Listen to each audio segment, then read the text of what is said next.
السلام علیکم اسٹوڈنٹ۔ آج جو چیپٹر چل رہا ہے فرشتوں والا، اور یہ جو ویڈیو ابھی آئے گی یہ صرف اسٹوڈنٹ کے لیے نہیں ہے بلکہ ہر عام خاص کے لیے ہے۔ پہلے آپ نے سمجھنا ہے کہ فرشتوں کی تعریف کیا ہے، فرشتہ کسے کہتے ہیں۔ فرشتہ جو ہے، فرشتے اللہ تعالیٰ کی نورانی مخلوق ہے۔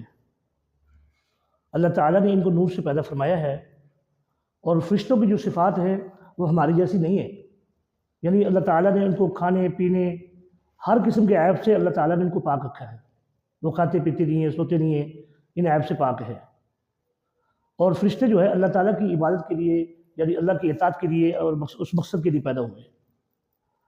جیسے اللہ تعالیٰ نے قرآن مجید میں ارشاد فرمایا یسبحون اللیل والنہار لا یفترون، وہ اللہ کی دن اور رات تسبیح بیان کرتے ہیں، اس میں کوئی سستی نہیں کرتے۔ اور پھر اللہ تعالیٰ نے فرشتے جو پیدا کیے ہیں ان میں سے بڑے فرشتے 4 ہیں۔ فرشتے تو بہت سارے ہیں، ان میں سے بڑے 4 فرشتوں کے نام آپ نے کتاب کے اندر موجود ہوں گے، وہاں سے یاد کرنے ہیں۔ اور باقی یہ سمجھنا ہے کہ بڑے فرشتے کا نام حضرت جبرائیل علیہ السلام ہے۔ یہ رسول اللہ صلی اللہ علیہ وسلم پر وحی لے کے آتے تھے۔ اور اسی لیے دوسرے فرشتے کا نام میکائیل علیہ السلام ہے۔ اللہ تعالیٰ نے ان کے حصے میں روزی کی جو ہے وہ رکھی تھی کہ یہ رزق اتارا کرتے تھے زمین پر، اگرچہ اللہ کے حکم سے کرتے تھے سارا کام۔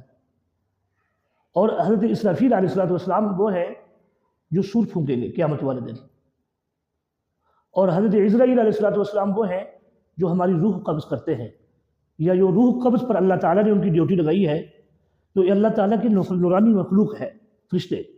اب سمجھیے بات، یہاں پر آپ ملائکہ کا تعارف بیان کریں۔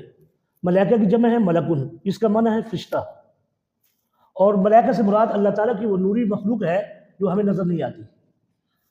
فرشتے اللہ کے حکم کے پابند ہے، اور بشر صفات جیسے کھانا پینا اور سونا ہر طرح کی غلطی اور خطا سے پاک ہوتے ہیں۔ فرشتے مختلف شکل اختیار کر سکتے ہیں۔ فرشتوں کی تخلیق کا مقصد اطاعت الہی ہے۔ اب یہاں پہ سوال ہے، فرشتے مختلف شکل اختیار کر سکتے ہیں۔ جب رسول اللہ صلی اللہ علیہ وسلم حضرت جبرائیل علیہ السلام وحی لے کے آتے تھے تو وہ انسانی شکل میں بھی آتے تھے۔ جیسے ایک صحابی ہیں حضرت وحی قلبی رضی اللہ تعالیٰ عنہ، ان کی صورت میں حضرت جبرائیل علیہ السلام آیا کرتے اور حضور صلی اللہ علیہ وسلم پر وحی کا نزول فرماتے، اللہ کا پیغام لے کے آتے۔ تو اسی طرح سے فرشتے مختلف شکل اختیار کر سکتے ہیں، یعنی اللہ نے ان کے اندر یہ مادہ رکھا ہے۔ جیسے حضرت جبرائیل حضرت وحی قلبی کی شکل میں آتے۔ آگے دیکھیے حضرت جبرائیل کی سوال نمبر 2 ہے، حدیث جبرائیل کی روشنی میں تعلیم و تعلم کے 2 آداب لکھے۔ یہاں پر حدیث جبرائیل سمجھنی ہے آپ نے، کہ حدیث جبرائیل کیا ہے۔ حدیث جبرائیل کا مقصد یہ ہے کہ ایک دفعہ حضرت جبرائیل علیہ السلام انسانی شکل میں رسول اللہ صلی اللہ علیہ وسلم کے پاس آئے، اور آپ کی محفل میں پہلے حضرت عمر رضی اللہ عنہ، یہ حضرت عمر ہی کی روایت ہے، حضرت عمر اور باقی صحابہ موجود تھے۔ تو حضرت جبرائیل علیہ السلام نے رسول اللہ صلی اللہ علیہ وسلم سے سوال کیے۔ سوال بھی خود کرتے تھے، جواب بھی خود دیتے جاتے تھے۔ پہلا سوال آپ نے کیا کہ ایمان کیا ہے۔ اب ایمان سے مراد یہاں پر فرشتے ہیں۔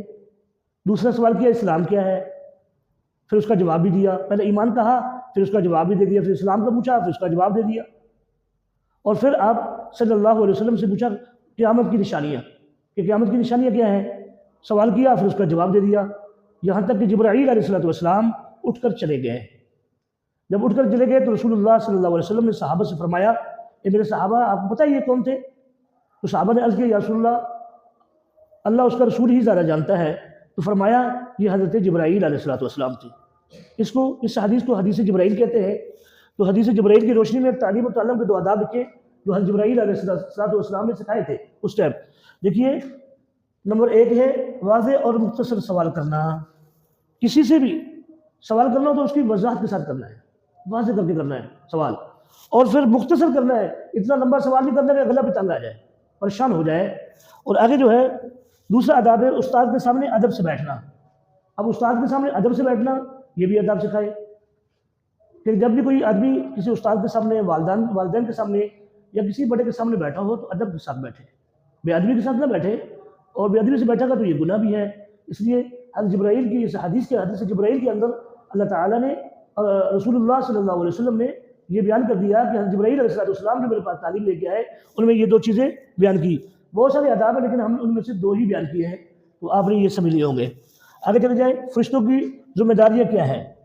اب دیکھیے ذرا سوال نمبر 1 ہے، مخلوق کے لیے رزق کی ذمہ داری حضرت میکائیل علیہ السلام کی ذمہ داری ہے۔ حضرت میکائیل کو اللہ تعالیٰ نے یہ ذمہ داری دی ہوئی تھی کہ وہ زمین پر اتر کر رزق کو اتارنے والے تو اللہ تعالیٰ تھے، لیکن اللہ نے ان کو ان کا ذریعہ بنایا رزق کا۔ آگے جو ہے نمبر 2 ہے روح قبض کرنے کی ذمہ داری حضرت اسرائیل کی ہے۔ آج جتنے بھی لوگ دنیا سے جاتے ہیں وفات پا جاتے ہیں، ان کی روح کی ذمہ داری اللہ تعالیٰ نے اسرائیل علیہ السلام کو دی ہے۔ اور آگے ہے درست جواب کا انتخاب کریں۔ کرامن کاتبین کی ذمہ داری ہے روح قبض کرنا، اعمال لکھنا، بارش برسانا، اعمال لکھنا ہے۔ یہاں پہ اعمال پہ آپ نشان لگا دیں گے۔ پھر دوبارہ سمجھیے، کرامن کاتبین کی ذمہ داری کیا ہے؟ روح قبض کرنا، اعمال لکھنا، بارش کرنا۔ تو یہاں پر آئے گا عمل کر لکھنا۔ اگر منکر اور نکیر انسان کے پاس آتے ہیں، یہاں پر یہ قبر کے اندر ہوتا ہے یہ معاملہ، تو اب دیکھیے ذرا، پیدائش کے وقت آتے ہیں یا قبر میں آتے ہیں یا محشر میں آتے ہیں، تو جواب آئے گا قبر میں۔ اگر سوال نمبر 3 ہے، اللہ کے فرشتوں کو تخلیق کیا ہے مٹی سے، نور سے، آگ سے، تو جواب آئے گا نور سے۔ تو پیارے بچوں، یہ مختصر سی چھوٹا سا چیپٹر تھا، اور یہ ہر مسلمان کے لیے ہے۔ ہمیں چاہیے کہ ان چیزوں کا علم ہمیں ہونا چاہیے فرشتوں کے بارے میں۔